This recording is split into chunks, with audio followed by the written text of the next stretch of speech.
மக்கள் அனைவருக்கும் வணக்கம். பாகிஸ்தான் சவுதி அரேபியா இடையே ஒரு முக்கியமான ஒப்பந்தம் உருவாயிருக்கு. அது நாட்டோ அமைப்பு மாதிரி ஐரோப்பிய நாடுகளை ஒன்றிணைச்சு அதனுடைய பாதுகாப்பு அம்சங்களை உறுதிப்படுத்தக்கூடிய நாட்டோ அமைப்பு மாதிரி இது இஸ்லாமிய நாடுகள் இடையான நாட்டோ அமைப்பாக உருவெடுக்கும் அப்படின்னு சொல்லி ஏகப்பட்ட செய்திகள் எல்லா பக்கமும் உங்களால் பார்க்க முடியும். இதன் மூலமாக சவுதி அரேபியாவோட காசை வாங்கி பாகிஸ்தான் அடுத்த கட்ட வேலையை நகரப்போது அது இந்தியாவுக்கு எந்த விதத்திலும் நல்ல செய்தி கிடையாது. இதுதான் பல பக்கம் ஓடக்கூடிய ஒரு முக்கியமான செய்தியா இருக்குது. இந்த இரு நாடுகளிடையே உருவாகக்கூடிய இந்த ஸ்ட்ராட்டஜிக்கல் மியூச்சுவல் டிஃபென்ஸ் அக்ரிமெண்ட் இதன் மூலமாக என்ன உருவாக வாய்ப்பு இருக்குது? உண்மையிலே இது எதற்காக ஏற்படுத்தப்பட்டது? இதை நாம எளிமையா சொல்லணும்னு வச்சுக்கோங்க. ஒரு நாட்டை பெரிய லெவல்ல காசு இருக்கு, கொட்டி கிடக்கு காசு. ஆனா அந்த நாடுடைய எல்லைப்புறங்களை பாதுகாக்கிறதுக்கு போதுமான அளவுக்கு அவங்கள்ட்ட டிஃபென்ஸ் செக்டார்ல வலுவா அவங்க இல்லை. முக்கியமா மேன் பவர் இல்லை.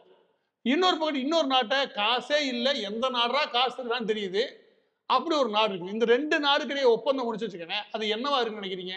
முதலாவது நாட்டோ அமைப்பை பத்தி சொல்றாங்க. நான் நாட்டோ அமைப்பை பத்தி ஒரு சின்ன இன்ட்ரோ கொடுத்துறேன். அது என்ன அப்படின்னா, நாட்டோ உருவானது 1949 சோவியத் யூனியன் வேகமாக தன்னுடைய நாட்டை விரிவுபடுத்தக்கூடிய காலகட்டத்தில், அந்த காலகட்டத்தில் ஐரோப்பிய யூனியன் எல்லாமே என்ன பண்ணாங்கன்னா அவங்க ஒரு கூட்டமைப்புல வர வேண்டிய அவசியம் இருந்துச்சு. அது அமெரிக்கா வலியுறுத்துச்சு. இதன் காரணமாக Canada, America, UK, France, Italy இப்படின்னு ஆரம்பிச்சு நெதர்லாந்து, நார்வே வரைக்கும் இருக்கக்கூடிய முக்கியமான சில நாடுகள் மட்டும் இந்த குறிப்பிட்ட நாட்டோக்குள்ள வந்தாங்க. பின்னாடி 1950 இது மெல்ல விரிவாகி டர்க்கி வரைக்கும் விரிவாக ஆரம்பிச்சு. இப்போ சேரக்கூடிய ஸ்வீடன், அதுக்கப்புறம் பின்லாந்து போன நாடுகள் எல்லாம் அந்த நேட்டோக்குள்ள இருக்குன்னு வச்சுக்கோங்க. அதுக்குள்ள டிஃபென்ஸ் சம்பந்தப்பட்ட, அதாவது ராணுவம் சம்பந்தப்பட்ட டெக்னாலஜியை ஏற்றுமதி இறக்குமதி பண்றது எளிமையான விஷயம்னால அவங்க உள்ள சேர்றாங்க. எனவே இந்த கூட்டமைப்புன்றது வலுவில்லாத நாடுகளும் வலுவான நாடுகளும் சேர்ந்துக்கிட்டது அல்ல.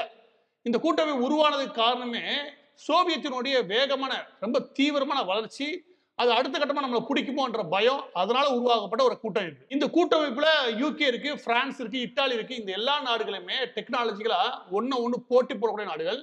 எனவே இந்த நாடுகள் எல்லாமே சின்ன சின்னதா சேர்ந்து தங்களுக்கான பாதுகாப்பு வளையங்களை உருவாக்கிறாங்க. அது ரெண்டு விஷயங்களா. ஒன்று பாதுகாப்பு வளையங்களை உருவாக்கிறது, பின்னாடி அவங்களுக்கு ராணுவ பிரச்சனைகள் வரும்போது ஒன்று கூடி அதை எதிர்கொள்றது. இந்த காரணத்துக்காக உருவாக்கப்பட்டது. ஆனா இந்த மாதிரியான ஒரு அமைப்பு கிடையாது இந்த ரெண்டு பேரோட அமைப்பு. இந்த இடத்துல தான் எல்லா பேரும் எதனால இந்த நேட்டோன்னு எழுதியிருக்காங்க எனக்கு தெரியவே இல்லை. ஏன்னா நேட்டோ அமைப்புக்கும் இதுக்கு மேல மிகப்பெரிய வித்தியாசமே, ஒரு பக்கத்து அந்த நாட்டுக்கு எல்லா காசும் இருக்குது, அதோட சேர்த்து அந்த காசு கொடுத்து அமெரிக்காட்ட எவ்வளவு பெரிய ஆயுதங்கள் வாங்குறதுக்கு சவுதி அரேபியா தயார். அதுவும் அமெரிக்காட்ட மட்டும் கிடையாது, பிரான்ஸ் இருக்கக்கூடிய மிலிட்டரி சம்பந்தப்பட்ட ஆயுதங்கள் எங்கே கிடைச்சாலும் வாங்குறதுக்கு எந்த பிரச்சனையும் சவுதி அரேபியாவுக்கு கிடையாது. எனவே அதுக்கு மணி ஒரு பிரச்சனையே இல்லை. ஆனா பிரச்சனை என்னவா இருக்கு அப்படின்னா, அந்த ஊர்ல ஏன்னா ஆயுதத்தை திருப்பி நிற்பான், அந்த பிரச்சனை தான் அந்த நாட்டுக்கு இருக்குது. இந்த பக்கத்தே பாகிஸ்தானை பொறுத்த வரைக்கும் எங்கள்கிட்ட போறதுக்காக ஆள் இருக்குது, எவ்வளவு வேணாலும் அனுப்பி வைக்கிறேன், ஆனா காசு இல்லையே அப்படின்னு அவன் நிற்கிறான். எனவே இதை நம்ம எப்படி புரிஞ்சுக்கணும்னா, ஒரு நாடு தன்னுடைய வீரர்களை விற்று காசு சம்பாதிக்க பார்க்குது இந்த அளவுல, இன்னொரு நாடு காசை கொடுத்து வீரர்களை வாங்கி பார்டர்ல நிறுத்த பார்க்குது. இவ்வளவுதான் இதை நம்ம பார்க்க முடியாது, வேற எதுவும் கிடையாது. இது இன்னும் கொஞ்சம் தெளிவா பார்க்கணும். சில டேட்டா மட்டும் நம்ம பார்த்துறது இன்னும் இதை தெளிவுபட புரிய வைக்கும். அது என்ன அப்படின்னா, முதலாவது சமீபத்திய பாகிஸ்தானுடைய நிலைமை என்ன? பாகிஸ்தானுடைய நிலைமை என்ன அப்படின்னா, தன்னுடைய கடன் சர்வதேச அளவில் அது வாங்கிக்கூடிய கடன் 130 பில்லியன் அமெரிக்கன் டாலர் மதிப்பான கடனை அதை திருப்ப செலுத்த வேண்டிய நிலைமையில இருக்குது. ஆனா செலுத்தவே முடியாது அப்படின்ற அளவுக்கு கையை பிசைஞ்சு நிற்குது. அதனால வேர்ல்டு பேங்க்ல இருந்து கிடைக்க வேண்டிய நிதி கூட அவங்க கிடைக்கிறது கிடையாது. இன்றைய தேதியில இந்த ஆண்டினுடைய பட்ஜெட்ல அவங்க சுமார் 23 பில்லியன் அமெரிக்கன் டாலருக்கான கடனை சர்வதேச அளவில் அவங்க அடைச்சால் ஒழிய அவங்களுக்கு மற்ற நாடுகள்ல இருந்து ஏதாவது நிதி ஆதாயம் ஒன்று கிடைக்கும். பிற வகையில எந்த விதத்திலும் கிடைக்கிற வாய்ப்பே கிடையாது. அப்படி கிடைக்கவே இல்லைன்னு வச்சுக்கோங்க, நாடு டெவலப்மெண்ட், அதாவது வளர்ச்சி சம்பந்தப்பட்ட எந்த திட்டங்களும் நிறைவேற்ற முடியாது. அந்த நாட்டுடைய உட்கட்டமைப்பு இருக்கு இல்லையா, அதையும் உருவாக்க முடியாது. இந்த நிலைமையில அது இருக்குது. இதுல பிற நாடுகள் கொடுத்த ஒரு கடன் இருக்கு இல்லையா, அதாவது சர்வதேச அமைப்புகள் இருக்கட்டும், இந்த நாடுகள் கொடுத்த கடன் இருக்குல்ல, அதுல சீனா தான் நம்பர் 1, சுமார் 29 பில்லியன் 30 பில்லியன் அமெரிக்கன் டாலர் அளவுக்கான கடனை கொடுத்துருக்கானுங்க. அது எல்லாமே அதை கட்டி கொடுக்குறேன், இதை கட்டி கொடுக்குறேன், ரோடு கட்டுறேன், பிரிட்ஜ் கட்டுறேன், எல்லாத்தையும் கட்டி கடனாலேயே மாத்திட்டான். ஏறக்குறைய இவங்க இருக்கக்கூடிய கடன்ல சுமார் 22% அளவுக்கான கடன் இவங்க சீனாவுக்கு கடன் கட்ட வேண்டியதா. இதே வட்டி கட்டியே பொழுது போயிருந்து வச்சுக்கோங்க. அதுக்கு அடுத்து இருக்கிறது என்னைக்கு அப்படின்னா சவுதி அரேபியாட்ட தான். சவுதி அரேபியாட்ட பாகிஸ்தான் எப்பெல்லாம் கை ஏந்தல அப்ப நீங்க வரலாற்று எடுத்து பாத்தீங்கன்னா அவன் கையை ஏந்தாத நாளே கிடையாது. சவுதி அரேபியாட்ட கையை ஏந்தாத நாளே கிடையாது. நீங்க பாகிஸ்தான் இந்தியா பிரச்சனை எப்ப கான்ஃபிளிக்ட் சின்னதா வந்தா கூட உடனே போய் சவுதி அரேபியா நிக்கிறது தான் பாகிஸ்தானோட வேலையாவே இருக்கும். எனவே 10 மில்லியன் அமெரிக்கன் டாலர் மதிப்பிலான கடனை சவுதி அரேபியாவுக்கு கட்ட வேண்டியிருக்கு. இப்ப சவுதி அரேபியாவுக்கு என்ன பிரச்சனை வருது அப்படின்னா, 10 மில்லியன் அமெரிக்கன் டாலர் ஒருத்தன் கொடுத்துருக்கேன், தரதுக்கு வக்கீலாம் உட்காரிக்கான், அவன்கிட்ட நான் வசூல் பண்ணணும், அதுக்கு வாய்ப்பு இல்லை. இன்னொரு பக்கத்து சவுதி அரேபியாவுக்கு என்ன பிரச்சனை இருக்குது, ஏமனோட ஒரு பெரிய பிரச்சனை. ஏமன் சவுதி அரேபியா 2 நாடுகளுக்கான எல்லையில் இருக்கக்கூடிய பிரச்சனை, அதோட சேர்த்து ஏமனுடைய சிவில் வார். அந்த ஏமனுடைய உள்நாட்டு புரட்சிகர அமைப்புகளுக்கு எல்லாத்துக்கும் ஈரான் பின்புலமா நிற்கிறாங்க. அதனால அந்த நாட்டில் ஒரு பெரிய புரட்சி வெடிச்சிருக்குது. அந்த புரட்சி இன்னைக்கு நேற்று கிடையாது, 1980கள்ல இருந்தே இருக்குது. 1980கள்ல இருந்தே இந்த புரட்சியோட சேர்ந்து என்ன வளர்ந்துருக்கு ஏமனை பொறுத்த வரைக்கும் அப்படின்னா, சவுதி அரேபியா மீது மிக தீவிரமான ஒரு எதிர்வினையும் வளர்ந்துருக்கு. எனவே அந்த மக்களுக்கு இயற்கையா இருக்கிற பிரச்சனை, ஒரு பக்கத்து அந்த புரட்சி வெடிக்கும். அந்த புரட்சி வெடிச்சு ஆட்சி அமைச்சு வச்சுக்கோங்க, அது சவுதி அரேபியாவுக்கு நேர் எதிராக நிற்கும். எனவே நாட்டுல அந்த புரட்சிகரமான விஷயம் வெற்றி பெறக்கூடாது அப்படின்னு சவுதி அரேபியா பல காலமா முயற்சி பண்றாங்க. எனவே அங்க இருக்கக்கூடிய அப்பப்போ அமையக்கூடிய அரசுகளுக்கு அவங்க உதவி செய்யறாங்க. இருந்தாலுமே கூட அந்த அரசுக்கும் சவுதி அரேபியாவுக்குமே கூட முட்டல் மோதல் உருவாகும். எனவே எப்போதுமே அந்த எல்லைகள் பதட்டமாக தான் இருக்குது. நீங்க அடிக்கடி இப்படி பாத்தீங்கன்னா உங்களுக்கு செய்தி வரும், சவுதி அரேபியா மீது தாக்குதல் நடத்திய ஏமனை சேர்ந்த புரட்சியாளர்கள் இல்லாட்டி ஆயுதம் தேக்கிய குழுவினர் அப்படின்னு செய்தி வரும். அப்பப்போ ட்ரோனை வச்சு தான் தாக்குதல் நடத்துவாங்க வச்சுக்கோங்க. இது சமீபத்தில் வரைக்குமே நீடுது. இதுல தொடர்ந்து இந்த சண்டையை நீட்டிச்சு கொண்டு போறதுக்கு சவுதி அரேபியாவுக்கு விருப்பம் கிடையாது. ஆனா அந்த எல்லையை பாதுகாக்கிறதுக்கு போதுமான அளவுக்கு இவங்கள்ட்ட பலம் கிடையாது.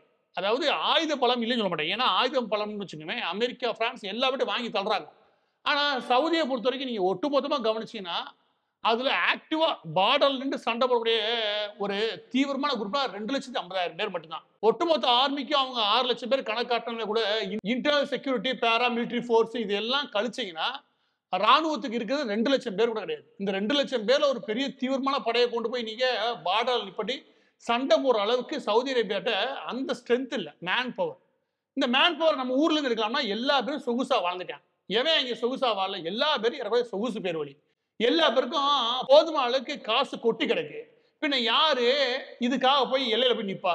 எல்லா பேரும் சுகவாசே இருந்தா யாரு போய் எல்லையில நிப்பா? அப்ப எல்லையில போய் எல்லையை காப்பாத்துறதுக்கு வீரர்கள் தேவை, ஒரு பிரச்சனை. இன்னொரு பக்கத்து சவுதி அரேபியாவுக்கு இருக்கிறது, பாகிஸ்தான் கடன் கொடுத்துருக்கான், அவன் கடனை திருப்பி தர மாட்டேன். அப்ப இது ரெண்டுக்கு என்ன தீர்வு அப்படின்னு உட்காந்து யோசிச்சுப்பான் போல. அதோட தீர்வு தான் இந்த மியூச்சுவல் அக்ரிமெண்ட். எனவே இந்த 2 நாடுகளுக்கான ஒப்பந்தத்தை இந்த அளவில் மட்டும்தான் பார்க்க முடியும். ஏன்னா 2 நாடுகளும் ஒரே அளவில் வச்சு ஒப்பிட முடியாது, அந்த மாதிரி நாடுகள் கிடையாது. நாட்டோவில் இருக்கக்கூடிய அமைப்புகளுடைய பலமும் இதுல கிடையாது. பாகிஸ்தான் சவுதி அரேபியாவுடைய இந்த ஒப்பந்தத்தில் இந்தியா தீவிரமா கண்காணிக்கிற விஷயங்கள் என்ன அப்படின்னா, பாகிஸ்தான் நிச்சயமாக இதன் மூலமா ஒரு பைனான்சியல் சப்போர்ட் கிடைக்கும், அதாவது ஒரு பொருளாதார ஆதரவு கிடைக்கும். எடுத்த எடுப்புலேயே $3 பில்லியன் அமெரிக்கன் கடனா கொடுக்குது சவுதி அரேபியா. இதனால இந்த ஒப்பந்தத்தின் அடிப்படையில் உடனே காசு தான் பரிமாறுது, நீங்க கவனிச்சுக்கணும். எனவே பைனான்சியல் சப்போர்ட் கிடைக்கும். எப்போ பாகிஸ்தானுக்கு பைனான்சியல் சப்போர்ட் கிடைச்சாலும் சரி, அவன் உருப்படியாக வேலை பார்க்கறது கிடையாது. அவன் மிலிட்டரி இருக்குல்ல, அது ஆவாத வேலை பார்க்கும். முக்கியமாக இந்தியாவுக்கு எதிரான ஏதாவது ஒரு வேலையை பார்ப்பானுங்க. இது நமக்கு தலைவலி தான். ஆனா அதே நேரத்தில் இந்தியா இதை இன்னொரு விதமாக பார்க்குது. பாகிஸ்தான்ல இருந்து இப்போ இவங்க ஏறக்குறைய 25,000 30,000 பேர் ஏற்கனவே 1980களில் 1960களில் பின்னாடி வெவ்வேறு காலங்களில் சவுதி அரேபியா கேட்டுக்கொண்டதுக்கு இணங்க சுமார் 30,000 20,000 வீரர்களை எப்போதுமே பாகிஸ்தான் அனுப்பி வைக்கும். அந்த விதமாக இப்ப எல்லையை பாதுகாக்கிறதுக்கு அடுத்த சில நாட்கள்ல சில வாரங்கள்ல சுமார் 25,000 30,000 வீரர்களை பாகிஸ்தான் சவுதி அரேபியா நோக்கி நகர்த்தும் அப்படின்னு செய்திகள் வர தொடங்கியிருக்கு. இது என்ன மாதிரி பிரச்சனையை உருவாக்கும் அப்படின்னா, பாகிஸ்தான்ல நீ வீரர்களை வித்து காசை பாத்துக்கிட்டீங்க அப்படியான ஒரு உள்நாட்டு குழப்பத்தை உருவாக்குற வழியும் உண்டு. எனவே இது எப்படி டெவலப் ஆகுன்றத கொஞ்சம் பொறுத்து இருந்து தான் பார்க்கணும். சுமார் ஒவ்வொரு தலைக்கும் ஒவ்வொரு ஆண்டுக்கும் சுமார் 3,500 தினார் வரைக்கும் வச்சு அவங்க வாங்குறதா கணக்கு அப்படின்ற அளவுல மட்டும்தான் நீங்க செய்தி ஓடிக்கிட்டு. இதுல இன்னொரு விஷயம் இருக்குது. இது இந்தியாவோட பிரச்சனையா மட்டும் ஆகாது. ஈரானை பொறுத்த வரைக்கும் தீவிரமா இதை கண்காணிப்புல ஈடுபடும். ஏன்னா ஏமன்ல இருக்கக்கூடிய பிரச்சனையில பின்னாடி முழு ஆதரவு நிக்கிறது ஈரான். ஈரானுக்கும் சவுதி அரேபியாவுக்கும் ஆக போறது கிடையாது. எனவே இது அடுத்த கட்டமா டெவலப் ஆனால இது பாகிஸ்தானுக்கு இன்னொரு தலைவலி தான். சரி, இந்த ஒப்பந்தத்தின் மூலம் இந்தியா பாகிஸ்தான் இடையான ஒரு விஷயத்துல சவுதி அரேபியா இன்ஃபுளுன்ஸ் பண்ண முயற்சி பண்ணுது அப்படின்னா, அந்த இடத்துல தான் அந்த ஒப்பந்தத்துல ஒரு விஷயம் தெளிவா இருக்குது. 2 நாடுகள் மீது தாக்குதல்ல 2 நாடுகளை யார் மீது தாக்குதல் நடத்தாலும் இன்னொரு நாட்டின் மீது தாக்குதல் நடத்தாதான் அர்த்தம் அப்படின்ற அளவு பார்த்தாலுமே கூட உடனடியாக சவுதி அரேபியாவில் 20,000 பேர் 30,000 பேர் உடனடியாக ராணுவத்துக்கு அனுப்பி வைக்குமா? அதனாலதான் அந்த ஒப்பந்தத்தில் என்ன இருக்குன்னா, இது எது சம்பந்தப்பட்டது அல்ல அப்படின்னா, ராணுவ வீரர்களை பகிர்மானம் செய்யக்கூடிய ஒப்பந்தம் அல்ல அப்படின்ற விஷயத்தை தெளிவுபடுத்துறாங்க. அது சவுதி அரேபியா கூடுதல் என்ன சொல்றாங்க அப்படின்னா, எங்களுடைய மிக முக்கியமான பார்ட்னர், ட்ரேடிங் பார்ட்னர் இந்தியா. எங்களுடைய ஒட்டுமொத்த ட்ரேடிங்ல 2வது மிக முக்கியமான நாடு இந்தியா. எனவே அதனுடைய மார்க்கெட்டையோ இல்லாட்டி அதனுடைய உறவையோ நாங்க கெடுக்கும் விதமாகவோ இல்லாட்டி அதை வேறு விதமாக நாங்க குறைச்சு மதிப்பிடுறதுக்கோ இந்த ஒப்பந்தங்களை உருவாக்க இல்லை அப்படின்னு தெளிவுபடுத்தியிருக்காங்க. ஆனா எப்படி பார்த்தாலுமே இது ஒரு வைடர் ஆங்கிள். ஒரு கல்ஃபை பொறுத்த வரைக்கும் சின்ன சின்ன யுஏஇ, கத்தார் போன்ற நாடுகள் அடுத்த கட்டமா இந்த டிஃபென்ஸ் சம்பந்தமான விஷயங்களை எப்படி நகர போறாங்க. இதையும் சேர்த்தே தான் பார்க்கணும். எனவே இது எல்லாமே கொஞ்சம் காலம் கொடுத்து பார்க்க வேண்டிய விஷயம். எடுத்த இடத்துல இது நேட்டோன்னு சொல்றது நகைப்புக்குரிய விஷயம். இது நேட்டோவா ஆகிறதுக்கான எந்த வாய்ப்பும் கிடையாது. ஆனா இது எப்படியா டெவலப் ஆக போகுன்றத கொஞ்சம் பொறுத்து தான் பார்க்கணும். ஆனா ஒரு விஷயம் உறுதியா சொல்ல முடியும். அது என்ன அப்படின்னா, பாகிஸ்தான் ட்ரேடிங் பண்றாங்க. எல்லாரும் ஏதோ உற்பத்தி பொருளை ஏற்றுமதி பண்ணி ட்ரேட் பண்ணுவான். இவன் தன்னுடைய வீரர்களை ஏற்றுமதி பண்ணி காசு சம்பாதிக்க போறான். அது தெரிஞ்சு போச்சு. இவங்கள பொறுத்த வரைக்கும் இது நீண்ட காலத்துக்கு ஒத்து வராது. இது நிச்சயமா பிரச்சனை உருவாக்கும் பாகிஸ்தானுக்கு. இன்னொரு பக்கத்து தன்னுடைய ராணுவத்தை பலப்படுத்துறத விட்டுட்டு இன்னொரு நாட்டுல இருந்து ராணுவத்தை கொண்டு வந்து வச்சு எல்லையை பாதுகாக்கணும் சவுதி அரேபியா நினைச்சு வச்சுக்கவேன், அதுவும் ரொம்ப தூரம் போகாது. அது ஒரு பிரச்சனை அந்த நாட்டுக்கே உருவாக்கும். இந்த 2 முக்கியமான விஷயங்கள்னால இந்த ஒப்பந்தமே பெரிய லெவலில் ரொம்ப தூரத்தை ஓடுறதுக்கான வாய்ப்பே கிடையாது. ஆக பதிவோட இறுதியாக இந்த 2 நாடுகளுக்கிடையே பாகிஸ்தான் சவுதி அரேபியாவிலான இந்த ஒப்பந்தம்ன்றது ஒரு நேட்டோ போன்ற ஒரு அமைப்பு உருவாக்குறதுக்கான முயற்சி அப்படின்னு சொல்றது சுத்த காமெடி. ஆனா ஒரு விஷயத்தை நம்ம புரிஞ்சுக்கலாம். என்ன அப்படின்னா, போன ஜனவரி பிப்ரவரியில சுமார் 5000 பிச்சைக்காரர்களை சவுதி அரேபியா ஏன்டா பிச்சை எடுக்க அனுப்புறீங்கன்னு சொல்லி சவுதி அரேபியா பிடிச்சி பாகிஸ்தானுக்கு அனுப்பிடுச்சு. ஏன்னா பாகிஸ்தான் இதே வேலை வெட்டி இல்லாம கிளம்பி வந்து இங்கே வந்து உட்காருக்கீங்கன்னு எல்லாத்தையும் அனுப்பி விட்டது சம்பந்தமாக செய்தி வெளியிட்டது பாகிஸ்தான் ஊடகங்கள் தான். 5000 பேர் அனுப்பி விட்டதா அதை உறுதிப்படுத்தின அவருடைய வெளியுறவுத்துறை அமைச்சர். ஆமா, சவுதி அரேபியா ஒரு 5000 பிச்சைக்காரர்களை அனுப்பிவிட்டாங்க. நம்ம நாட்டில் வந்து போனவங்க நாங்க அனுப்பாம தடுக்கிறோம் இனிமே அப்படின்னு ஒரு நிகழ்வு நடந்துச்சு. அடுத்த 4 மாசத்துல நீங்க பிச்சைக்காரங்க அனுப்பாதீங்க, அதுக்கு போல உங்க வீரர்களை அனுப்பி வைங்க, எல்லையில பாதுகாக்கவா செய்யும், அதுக்கு நாங்க காசு சொல்லிட்டு முடிச்சிருக்காங்க அக்ரிமெண்ட். எனவே இதுக்கு பெரிய வித்தியாசம்லாம் கிடையாது. பிச்சைக்காரன் அனுப்புறது போல ராணுவ வீரர்கள் அனுப்புவது பாகிஸ்தான்.